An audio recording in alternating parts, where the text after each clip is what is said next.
Okay, well, now it's your turn. We'll take phone calls with Michael Tellinger. Fascinating discussion, truly is. And, of course, we got one of his links up at our Twitter feed right now. His other websites are linked up at coasttocoastam.com as well. So, Michael, when the Japanese designed their death ray, and it was exactly like the ruins and the energy cycles that they had during the Annunaki period, did they luck out or did they know something? Yeah, it's a good question. I don't really have the answer to that. I guess maybe they did some research and realized that there was ancient knowledge and ancient information available, and they used, I believe Nikola Tesla is the guy that really brought that to the attention of the world, the knowledge of vibrational frequency. And I think the Japanese probably just used more of Nikola Tesla's work than looking at ancient civilizations. But Tesla is really the guy, I believe, that rediscovered what these early people here in southern Africa knew, and that is that energy flows out of the planet, out of the surface of planet Earth. In one of the books that I've got of Tesla, in his own handwriting, he says that the Earth rings like a bell, and if you know how to harness that sound energy from the surface of planet Earth, you can convert it into any other form of energy and use it for whatever purpose you need. And I think that's exactly what these early mining, the Annunaki did here in southern Africa. They designed this whole giant ancient settlement here as a giant energy grid with which they used that energy generation for their mining operations, their levitation devices to move the ore around on these channels that linked everything together as well. And also, I believe that it was this design of this klystron or magnetron design that was such a very, very powerful, incredibly powerful energy-generating device that may have been replicated in Atlantis many, many thousands of years later, and was possibly the downfall or the energy burst that caused the sinking of Atlantis. Can you imagine with the price of gold, what it is today, how much gold they took out in terms of money value? My, must have been trillions of dollars, Michael. I don't think we could calculate it, how much it was worth. You know, George, astronomical. It's literally, you know, how long have we been mining gold in sort of living memory? You know, we go back to King Solomon and all the gold that he amassed. Oh, incidentally, I forgot to mention, obviously by now, your listeners would have put two and two together and realized that we're dealing with King Solomon's mines right here in South Africa, right? That's what we're dealing with. There's no question about it. Let's take some calls. Let's go to Seattle, Washington, west of the Rockies. Terry, get us going. Go ahead, Terry. Hi, George. Hi, Michael. A couple quick questions on it. One, sure. Biblical scripture refers to the streets in heaven being paved with gold. I wonder if you've ever given any thought to that, if there's any connection. I don't know if that would be gold fallout from the atmosphere or whatever. And the other question would be, are there many UFO sightings in that area? Yeah, thanks for that question. Streets of heaven being paved with gold. I think we got to distinguish between what we have become obsessed with as humans, who have been driven to fear by institutionalized religion. Okay, we've been controlled through this thing called fear and, you know, damnation and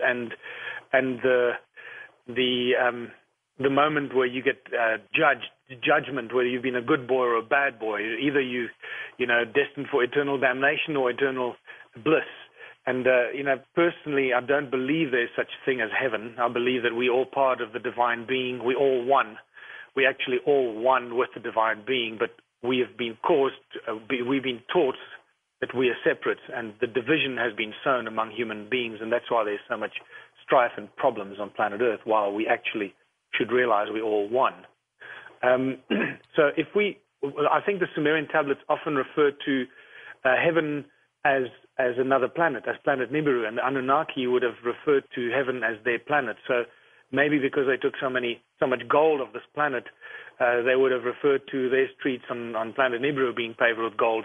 Maybe that's a better description of what they might have been referring, because heaven was probably referred to as the home of the gods with a small g, by the early humans, and not going back to source or reconnecting with the divine being. And he's asking about UFO reports in the region. What do you think? UFO reports, plenty. I mean, I personally have photographed 3 UFOs over and above the ruins where I live.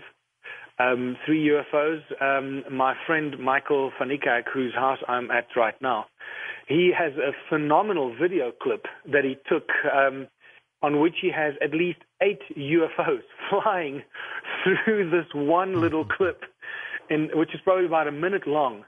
And we've identified 8 UFOs. They move so fast through the shot that the camera actually only picks it up in 2 frames. So UFO sightings there are plenty of all the time. There are also vortexes and active portals that have been identified by people that are a lot more closely linked to that, picking up that kind of energy. There is one such site close to Rustenburg, which they believe is an active portal with lots of UFO sightings coming and going all the time. Yeah, so that's a lot of that.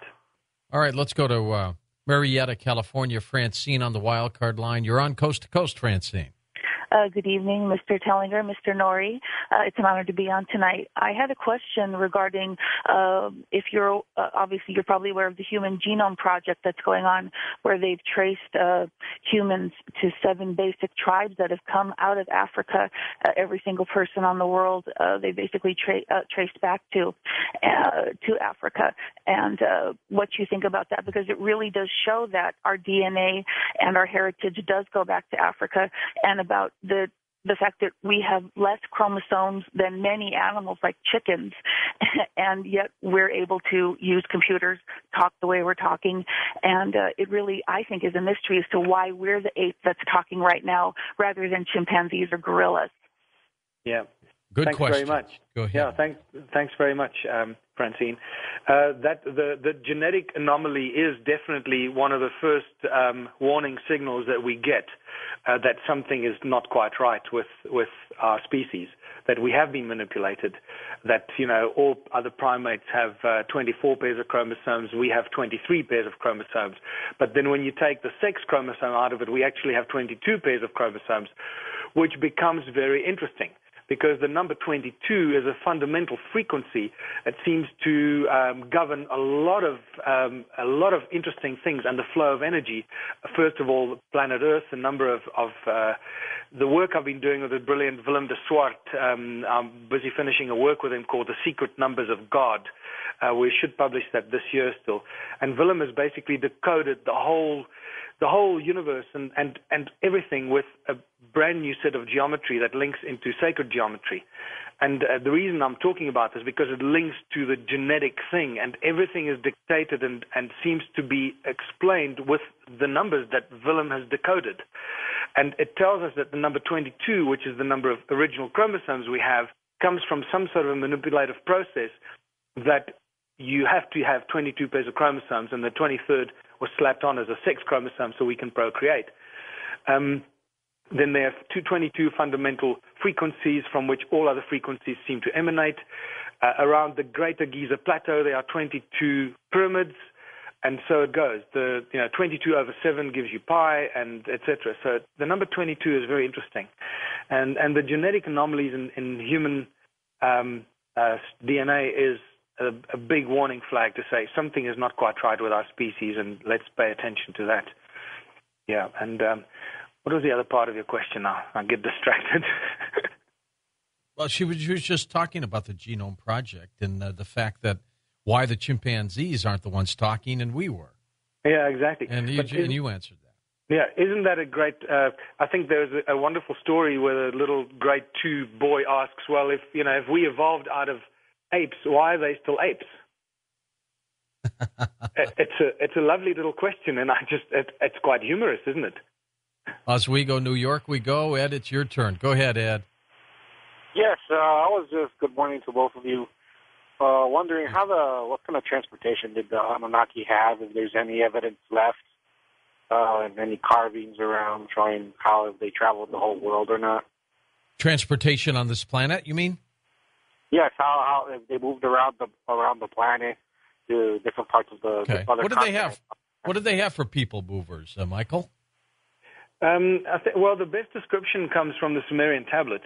Personally, at this stage, nor myself nor Johan have found any petroglyphs that would resemble transportation devices. Here we have found hundreds and hundreds of fascinating petroglyphs